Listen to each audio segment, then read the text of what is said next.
নমস্কার বন্ধুরা, গীতাধারা 777-এ আপনাদের সবাইকে সুস্বাগতম। তো কালকে না পরপর দুটো লাইভ হয়েছিল। আচ্ছা, যেসব আমার ছোট ছোট ভাই বোনেরা কেরিয়ার নিয়ে খুব কমেন্ট লিখতো যে দিদি কেরিয়ার রিডিং দাও, কেরিয়ার রিডিং দাও, কালকে যখন আমি লাইভ করলাম কেরিয়ার রিডিংয়ে তার 0.5%ও আসেনি। ঠিক আছে, যাই হোক, যারা দেখেননি কেরিয়ার রিডিং আমি আমার চ্যানেলে এতটা ব্রিফলি এর আগে কোনোদিনও করিনি। পাইল 1, পাইল 2, পাইল 3 হয়েছিল, গিয়ে একবার চেক করে নেবেন, টাইম স্ট্যাম্প সব কিছুই দেওয়া রয়েছে। ওকে, আচ্ছা, কালকে আবার সেকেন্ড টাইম যখন লাইভে এসেছিলাম তখন ওই কারেন্ট ফিলিংস, বিবাহ বহির্ভূত সম্পর্ক, মানে আপনারাই বলেছিলেন, তো ওখানে যা হওয়ার তো হয়েছে, অনেকের মন ভেঙেছে। আমি ইভেন আমাকে এসে পার্সোনালি মেসেজও করেছেন অনেকজন। যাই হোক, কিছু করার নেই, যেটা কার্ডে এনার্জি আসে সেটা তো আপনাকে ধরতেই হয়। কিন্তু তারপরেও আমি বলবো কার্ডের এনার্জি না চেঞ্জেবল হয়, মানে মানুষের যেরকম আপনার যেরকম মুড চেঞ্জ হয় তেমনি কার্ডের এনার্জিও চেঞ্জ হয়। কারণ একটা মানুষ তো সবসময় লো ভাইব্রেশনে থাকে না কোনো একটা টাইমে তার ভাইব্রেশন তো হাই হয়। আচ্ছা, যাই হোক, আচ্ছা, এবার এক্সট্রা ম্যারিটাল অ্যাফেয়ার্সে দেখুন, আপনারা অনেকজন দেখেন, ধরে ধরে সত্যিই আমার পক্ষে বলা সম্ভব নয়। আমি আমার কমেন্টে দেখলাম যে আমি বিবাহিত, বয়ফ্রেন্ড বিবাহিত নয়, এটা কি করে হবে? তো যেটুকু পোর্শন আপনার সঙ্গে রেজোনেট হবে আপনি ওটুকুই রাখবেন, বাকিটা লিভ করবেন। ওকে, যাই হোক, তাহলে এবার আমরা দেখে নিব আপনি নো কন্ট্যাক্টে থাকেন বা না থাকেন, আপনার এক্সট্রা ম্যারিটাল অ্যাফেয়ার্স থাকে বা না থাকে সেটা আমি দেখতে যাব না। জাস্ট দেখব আপনার মাইন্ডে যে ব্যক্তিটি রয়েছে যার জন্য আপনি রিডিং দেখেন, স্পেসিফিক পার্সন। ঠিক আছে, আচ্ছা, চলুন দেখে নিই আমরা কী আসছে। তাহলে current feelings of your person, feelings দেখবো, মানে উনি কী ভাবছেন। রিইউনিয়ন, কালকে এত খারাপ খারাপ কথা বলেছি, দেখুন কার্ডের এনার্জিও চেঞ্জ হয়ে গেছে। এমপ্রেসের এনার্জি এসছে, এস অফ কাপস বা 9 অফ সোর্সের এনার্জি। হ্যাঁ, তো কারেন্ট ফিলিংস পার্ট করে নিয়ে আসি, তাহলে আপনাদেরও বুঝতে সুবিধা হবে। ফিলিংস মানে ওনার মনোভাব, মানে ওনার মানে মেন্টালিটিতে আপনাকে জন্য এই 24 ঘন্টায় উনি কী ভাবছেন। ওকে, 3 অফ কাপস, রিইউনিয়ন চাই। 3 অফ কাপসই হলো রিইউনিয়নের কার্ড। ওকে, আচ্ছা, এমপ্রেস উনি আপনাকে এনার্জেটিক্যালি খুব হাই ভাইব্রেশন দেখছে। কালকে আমি সেলফ লেভেলে কিছু টেকনিক বলে দিয়েছিলাম মনে হয়, আপনার রাগ অ্যাঙ্গার ইস্যু কীভাবে কমাবেন। যাই হোক, যারা করেছেন কংগ্র্যাচুলেশনস। যাই হোক, এমপ্রেসের এনার্জি এসছে, তো উনি আপনাকে না মানে একটা মানে এমপ্রেস খুব বিউটিফাই একজন মহিলা বা পুরুষ যাই হোক না কেন, মানে যার এনার্জিটা খুব হাই, তো ওই রকম হাই ভাইব্রেশনে উনি আপনাকে এখন দেখছে। হ্যাঁ, আর ইমোশন তো আছে, কারণ কালকে রিডিংও মনে হয় ইমোশনের কার্ডটা আমার এসেছিলো লাইভে যেটা করেছিলাম। ইমোশন আছে, দেখুন কাপসটা উনি হাতে নিয়ে আছে, আপনাকে অফারও করতে চায়, কিন্তু একটা যন্ত্রণা আপনার জন্য উনার আছে। 9 অফ সোর্সের এনার্জি আছে, একটা পেইনফুল সিচুয়েশনশিপ আছে। ওকে, তো হ্যাঁ, একটা যন্ত্রণাদায়ক সিচুয়েশনশিপ উনি আছেন, আর এটা সামহাও না উনি মনে করেন যে আপনার সাথে উনি জাস্টিস করেননি। মানে থাকে না যে, মানে দেখুন, এই নয় যে সম্পর্ক সবার সাথে সবার টিকবে না, অনেক ব্রেকআপ হয়, আপনার সামনেও হয়তো দেখবেন একটা মানুষের 3-4 বার ব্রেকআপ হয়েছে, হতেই পারে, ইভেন আপনারও হয়েছে। বাট যাই হোক না কেন, উনি হয়তো আপনার সঙ্গে খুব একটা অনেস্টি দেখাননি। ঠিক আছে, সম্পর্ক নাই টিকতে পারে, কারণ বিয়ে তো সবার সাথে সবার হয় না। ঠিক আছে, 9 অফ সোর্সের এনার্জি এসছে, তো উনি জাস্টিসটা মানে আপনাকে দিতে পারেননি, মানে অনেস্টি যেটা আমি বলছি, একটা ডিসরেসপেক্টফুল, মানে এই কার্ডটা হলো আপনাকে একটা অসম্মানিত করা, এনার্জেটিক্যালি হোক বা ভার্বালি হোক বা ওনার বিহেভিয়ারে হোক। ঠিক আছে, কিছু একটা অনেস্টি আপনার দিকে শো করিয়েছিল, যার জন্য উনি খুব মনে মনে কষ্ট পান। ঠিক আছে, কিন্তু ইমোশন আছে, আপনার এনার্জিটা এখন উনি ফিল করতে পারেন, ওর জন্য এমপ্রেসের এনার্জিটা এসছে। আর রিইউনিয়ন চায়, 3 of cups, no doubt reunion চায়। আজকের দিনে দাঁড়িয়ে আমার এতটুকু মনে হচ্ছে না যে এখানে থার্ড পার্টি আছে, থাকলে থাকতেও পারে, কিন্তু ওনার এনার্জি আপনাকে নিয়ে উনি রিইউনিয়নটা চায়, সেলিব্রেশন চায়। দেখুন সামনেই ফেস্টিভ সিজন আসছে, যদি পসিবিলিটি হয় তো খুবই ভালো এনার্জি, ফিলিংস ওনার খুব ভালো এসছে। আচ্ছা, আপনাদের মাঝখানে ব্লকেজটা কি? অনেক তো টুলস টেকনিক আপনি করছেন, তারপরেও ব্লকেজ, মানে কন্ট্যাক্ট হচ্ছে না কেন, নো কন্ট্যাক্টে রয়েছেন, সেটাও আমরা দেখে নিব। Hermit mood, king of cups, blockage, হ্যাঁ, ফ্যামিলি ইনভলভমেন্ট, 10 অফ পেন্টাকলসের 3 অফ সোর্স। আমি 3 অফ সোর্সটা শাফল করার সময় ভাবলাম যে না, প্লিজ যেন ভগবান আজকে যেন 3 অফ সোর্সের এনার্জিটা না আসে, ব্লকেজ চলে এসছে, অলরেডি ইনভলভড বা যদি অলরেডি ইনভলভ নাও থাকে তো ওনার বাড়ি থেকে হয়তো আপনাকে এগ্রি করবে না, ঠিক আছে। 10 অফ পেন্টাকলসের এনার্জি এসছে, 3 অফ সোর্সের এনার্জি, আর এটাই হলো ওনার মেন ব্লকেজ। অনেস্টলি বলছি এখানে ব্লকেজের আর কোনো কারণ নেই। আইদার যদি আনম্যারিড থাকে আপনার পার্সন বা সিঙ্গেল থাকলেও ফ্যামিলি থেকে হয়তো প্রবলেম ক্রিয়েট করবে। সেকেন্ড পয়েন্ট, উনি অলরেডি ম্যারিড বা কারোর সঙ্গে ডিল করছেন রোম্যান্টিক্যালি, কারণ এটা রোম্যান্টিক্যালি এনার্জি এসছে। ওকে, হারমিটের এনার্জি, কিং অফ কাপসের এনার্জি, ইমোশন আছে এইস অফ কাপস, এখানেও আছে king of cups. But king of cups যেরকম আমি বলি যে হিউজ ইমোশন আছে, কিন্তু আর একটা হলো এখানে টুইস্ট হলো হারমিটের এনার্জিটা এখানে অলরেডি চলে এসছে। তো আপনি আপনার যে পার্সন রয়েছে সে হয়তো ম্যাচিওর হয়ে গেছে, মানে ইমোশনকে কীভাবে কন্ট্রোল করবো, কারণ হারমিট এসছে, ঠিক আছে। হারমিট হলো যে মানে চুপচাপ থাকবে, অত তাড়াতাড়ি জাম্প করবে না কোনো ডিসিশনে। আর এদিকে কিং অফ কাপসের এনার্জি এসছে, তো উনি ইমোশনালি ম্যাচিওর পার্সন অলরেডি হয়ে গেছে। মানে আপনি যেরকম মানে আগে যেরকম ছটফট করতো ওই ব্যাপারটা আর ওনার মধ্যে আপনি দেখতে পাবেন না। বাট যেটা ব্লকেজ ছিল, ভালো করে শুনবেন, ব্লকেজ যেটাই মেইন দুটো কারণ বললাম, আইদার ওনার লাইফে অলরেডি কেউ আছে ম্যারিড পার্সন বা অন্য কোনো এনার্জির সঙ্গে ডিল করছে, বা ওনার ফ্যামিলিগত কোনো প্রবলেম হতে পারে। এই দুটো হলো স্ট্রং মাপের।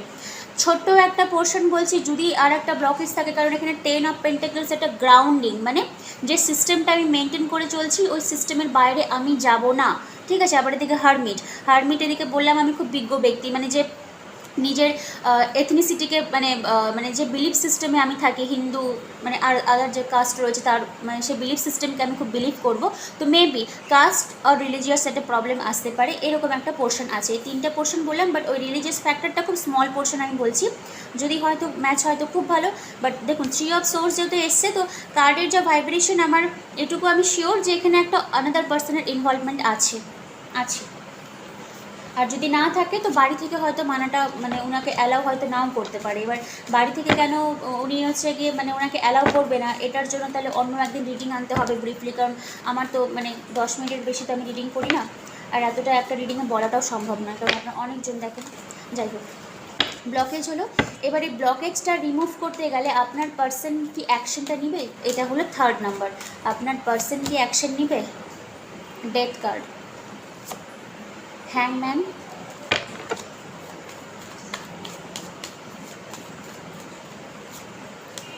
Star card. Bottom of the ডেকেও স্টার কার্ড এসেছিলো, আমি তাও সাফল করলাম, কিন্তু আবার স্টার কার্ড এসছে। 5 অফ সোর্স, 7 অফ ওয়ান্ডসের এনার্জি। আচ্ছা দেখুন, আবার এদিকে বটম অফ দ্য ডেক এসছে ডেভিল, আবার কার্ড এসছে আপনার লাভার্স। তো আপনারা কার্মিক পার্টনার হোক বা ট্রু সোলমেট বা টুইন ফ্লেম, যদি হতে পারে টুইন ফ্লেম জার্নিতেও হয়তো আপনারা থাকতে পারেন।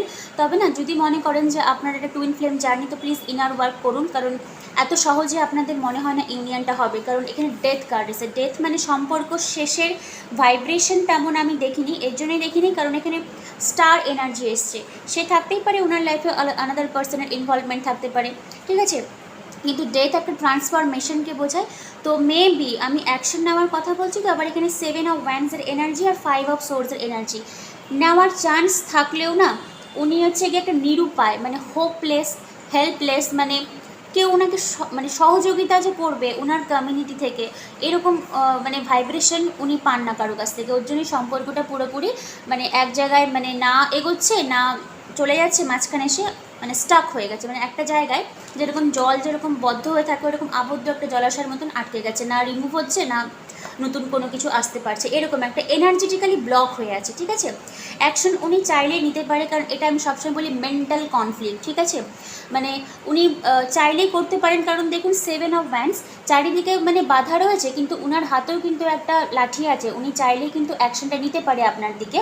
কিন্তু হ্যাংম্যানের এনার্জি মানে অনেক ভাবছে কি করবে, মানে একটা জায়গায় স্টাক হয়ে ফিরে আছে। বাট আমি একটা ছোট্ট পোর্শন বলছি, রেজোনেট হতেও পারে আপনাদের সঙ্গে, কারণ মানুষের মাথাটার এখানে একটা ইয়েলো কালার, সামহাউ সান কেবল উদয় হচ্ছে, তো আপনি একটু আশা রাখতে পারেন, ঠিক আছে। আর তারপরে এসেছিল আপনার হিলিং কার্ড, উইশ ফুলফিলমেন্ট। তো হতে পারে উইশ ফুলফিলমেন্ট না, আপনি আশা রাখতে পারেন, কারণ এখানে আবার ডেথ কার্ড এসছে, ডেথ ট্রান্সফরমেশনকে বোঝায়। তো এই গ্রুপে যারা আছেন আপনারা, মানে আজকে যারা রিডিংটা দেখছেন, স্করপিও সিজনটা আপনাদের জন্য ইম্পর্টেন্ট হতে পারে। স্করপিও অ্যান্ড স্যাজিটেরিয়াস টাইম পরপর, মানে November to December, even November বলবো না, অক্টোবরের 22 তারিখ থেকে ডিসেম্বরের 22 তারিখ পর্যন্ত এই টাইম ফ্রেমটা খুব ক্রুশিয়াল হতে পারে। আইদার আপনি সম্পর্ক থেকে টোটালি বেরিয়ে আসবেন, না হলে একটা কমিটমেন্টে আপনি যাবেন। ঠিক আছে, সে থার্ড পার্টি থাক, এক্সট্রা ম্যারিটাল মানে যা আপনারা জানতে চান ওগুলোর দিকে আমি আর কান দিচ্ছি না। দুটো অপশন বললাম, আইদার আপনি এন্টার করবেন কমিটমেন্টে বা লেট গো করে দিতে পারবেন, এরকম একটা এনার্জি এসছে। কারণ লেট গো এর জন্যই বললাম ডেভিল এনার্জি, কারণ একটা কার্মিক প্যাটার্নকে আপনি সারা জীবন তো বয়ে নিয়ে যেতে পারবেন না, তাই না?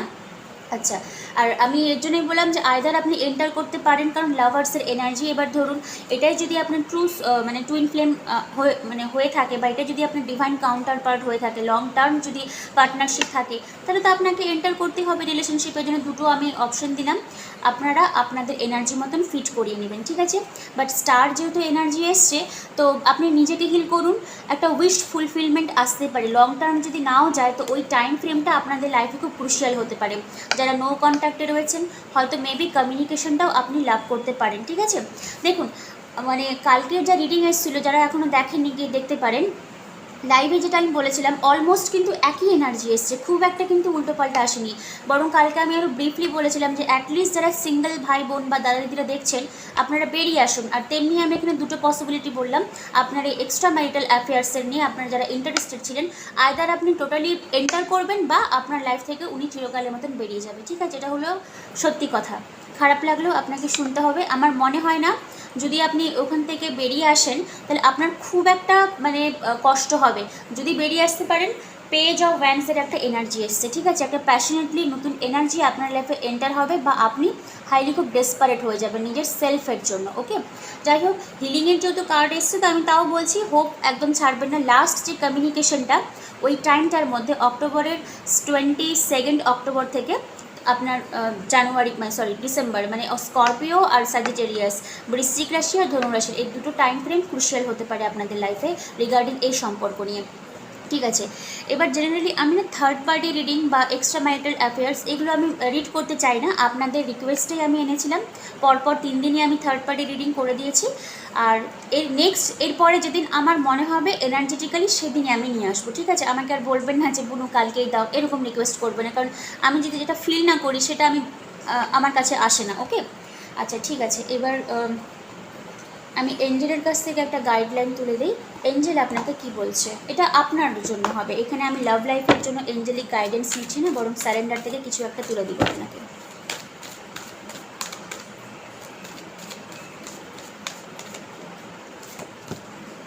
ট্রাস্ট, আমি বললাম তো, যদি আপনার এটা টুইন ফ্লেম ম্যাচ বা ট্রু সোলমেট হয়ে থাকে, আপনাকে এন্টার করতে হবে ওনার সাথে জার্নিতে। আর যদি না হয় তাহলে আপনাকে বেরিয়ে আসতে হবে। বাই দ্য ওয়ে, আপনার এনার্জি খুব ভালো এসছে, অ্যাবান্ডান্সের এনার্জি এসছে, কিছু একটা ভালো আপনার লাইফে হবে। ওই জন্যই বললাম, কারণ এখানে আমি পেজ অফ ওয়ান্সের এনার্জিটা দেখলাম। তো নতুন কোনো একটা প্যাশনেট এনার্জি আপনার লাইফে হয়তো অলরেডি এন্টার করে গেছে বা এন্টার করার চান্স রয়েছে।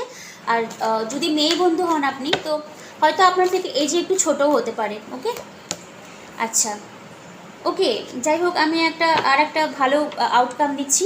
ইয়েস কার্ড এসে, তো যদি আপনার লাস্ট কোয়েশ্চেন থাকে যে এই রিগার্ডিংয়ের সম্পর্কটা থেকে আমি কি পজিটিভ আউটকাম পাবো, তো হ্যাঁ, এঞ্জেল বলেছে ইয়েস, YES, ঠিক আছে?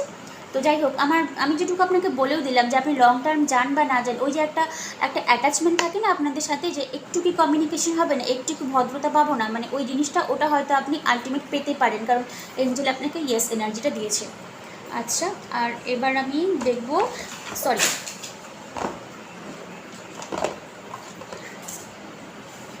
এখন মনে হচ্ছে আমার টেবিলটাই ছোট হয়ে গেছে। আচ্ছা, যাই হোক, আমি এবার স্যারেন্ডার থেকে কার্ডটা তুলে নিই। কি স্যারেন্ডার করতে বলছে রিগার্ডিং এই সম্পর্কটা থেকে? Surrender negative thinking. Negative thinking, মানে নেগেটিভ থিঙ্কিং তো আছেই আপনাদের। কেন, কালকে না একটা প্রেগনেন্সিরও চান্স এসেছিলো, তো হতেই পারে। দেখুন, একটা বিবাহিত একটা মানুষ, অস্বাভাবিক তো কিছু নেই জিনিসটা, তাই না? তো অনেকেরই দেখলাম রাতের ঘুম উড়ে গেছে, মেসেজও আমি পেয়েছিলাম। তো এটা করবেন না, surrender negative thinking. You have control over your thoughts, when negative thoughts surface say thank you for sharing. মানে এই ওয়ার্ডটা যেটা বললাম, আজকের ভিডিওটা দেখার পর আপনারা বলতে পারেন thank you for sharing and thank you universe বলে লেট গো করে দেবেন, ঠিক আছে। And quickly refocus on positive affirmation. Positive affirmation কী দেবেন, জাস্ট হোপোনোপোনো চ্যান্টিং 11 বার করে ছেড়ে দেবেন। ইভেন এই ভিডিওটা দেখার পরই এই ওয়ার্ডটা বলবেন, থ্যাংক ইউ ফর শেয়ারিং। কী শেয়ারিং করলেন, এই যে আপনার নেগেটিভ যে চিন্তা ভাবনাটা এটা আপনি ইউনিভার্সের হাতে ছেড়ে দিলেন। তারপরে বলবেন thank you universe, I am sorry, please forgive me, thank you, I love you করে ছেড়ে দেবেন। ওকে, দেখবেন মাইন্ডটা অনেকটাই ফ্রেশ হয়ে যাবে। লাস্ট কার্ড দিয়ে এন্ড করছি, সারেন্ডার টু মিরাকল। দেখছেন তো ডলফিন, ডলফিন না সিম্বলটা হলো হ্যাপিনেস, জয়, কিছু একটা আসতে পারে রিগার্ডিং এই সম্পর্ক থেকেও বা আপনার নিজের লাইফে, ঠিক আছে, বাট ভালো কিছু একটা আসতে পারে। সারেন্ডার টু মিরাকলস, যারা মিরাকল এনার্জিটা একটা ফ্রিকোয়েন্সির একটা আমার ভিডিও এসছে, যারা দেখেননি প্লিজ গিয়ে আপনি দেখবেন, শুধু শুনবেন, তাহলেই আপনার দেখবেন মাইন্ডটা অনেক ফ্রেশ হয়ে যাবে। ডিপ্রেশনে যে থাকেন না, ডিপ্রেশন থেকে অনেকটাই বেরিয়ে আসতে পারবেন। ওকে বন্ধুরা, তো রিডিং আমার এখানেই শেষ হলো। আপনাদের রিকোয়েস্টে এটা আমার থার্ড পার্টি রিলেটেড মানে এক্সট্রা ম্যারিটাল অ্যাফেয়ার্সের জন্য লাস্ট আমি ভিডিও দিলাম। এরপরে যখন আমার এনার্জেটিক্যালি ফিল হবে দেন তখনই আমি নিয়ে আসবো, বাট নিয়ে আসবো। ওকে, আমি ডিসঅ্যাপয়েন্টমেন্ট কাউকেই করবো না, কারণ এটা তো আমার মনে আছে এই চ্যানেলটা আমার পুরোপুরি লাভের উপরেই শুরু হয়েছিল। যারা কালকে ক্যারিয়ার নিয়ে খুব লাফালাফি করছিলেন কিন্তু দেখেননি, প্লিজ গিয়ে দেখে নেবেন, আপনাদের জন্যই করা, ঠিক আছে। পাইল সিলেকশন করেছিলাম, খুব ভালো এনার্জি এসেছিলো, 3টে পাইলই বাড়িয়া এনার্জি এসেছিলো, গিয়ে দেখে নেবেন। ওকে, তাহলে আজকের মতন আসছি। আর হ্যাঁ, একটা অ্যানাউন্সমেন্ট আছে, আজকে রাত 9টায় হোপোনোপোনোর হেলথের উপরে অ্যাফার্মেশনটা আমি আনবো, ঠিক আছে। আজকেই আসার চান্স রয়েছে, বাই চান্স যদি আজকে না আসে তো কালকেই চলে আসবো। বাই চান্স আমি বলে রাখলাম, কারণ অনেক সময় প্রবলেম, নেটওয়ার্কিংয়ের প্রবলেম হয়ে যায়, ইউটিউব ট্রাফিকিংয়ের খুব প্রবলেম হয়ে যায়, মাঝে মধ্যে আমি দেখি এই রাত্রেবেলা খুব প্রবলেম হয়, যখন আমি ইভেন ভিডিও আপলোড করি তখন অনেক মানে একটু ঝামেলা হয় মাঝে মধ্যে। যাই হোক, তো একটু 9টার দিকে আপনারা নজর রাখবেন, আজকেই আপলোড হয়ে যাবে হোপোনোপোনো ফর হেলথ। ওকে, শুনবেন আর মুখে চ্যান্টিং করতে পারলে খুব ভালো। যখন থেকে আমি বলবো dear my health and my immune system, তখন থেকে আপনারাও চ্যান্টিং করবেন। আর সবাই খুব ভালো থাকবেন। যে কথাটা আমি বললাম থ্যাংক ইউ ফর শেয়ারিং, ওটা অবশ্যই আজকে রিডিংয়ের পর নিজেরাই মনে মনে চ্যান্টিং করবেন। আচ্ছা, আজকের মতন আসছি, কালকের জন্য ওয়েট করবেন। Thank you universe and thank you god. ও, আর একটা অ্যানাউন্সমেন্ট, কালকে হয়তো আমার রেকর্ডেড ভিডিও নাও আসতে পারে, কালকে আমি লাইভে আসবো। লাইভের টাইমিংটা হলো এই দুপুরবেলা, আইদার দুপুরবেলা বা রাত্রেবেলা, এই দুটোর মধ্যে একটু দেখবেন। দুপুরবেলা যদি হয় তো ওই 3টের পর, আর রাত্রেবেলা হলে রাত 9টার পর, এই দুটো টাইমের মধ্যে একটা টাইমে আমি আসবো। তো কালকে আমার কোনো রেকর্ডেড ভিডিও হয়তো নাও আসতে পারে, এই দুটো আমার অ্যানাউন্সমেন্ট ছিল। আসছি।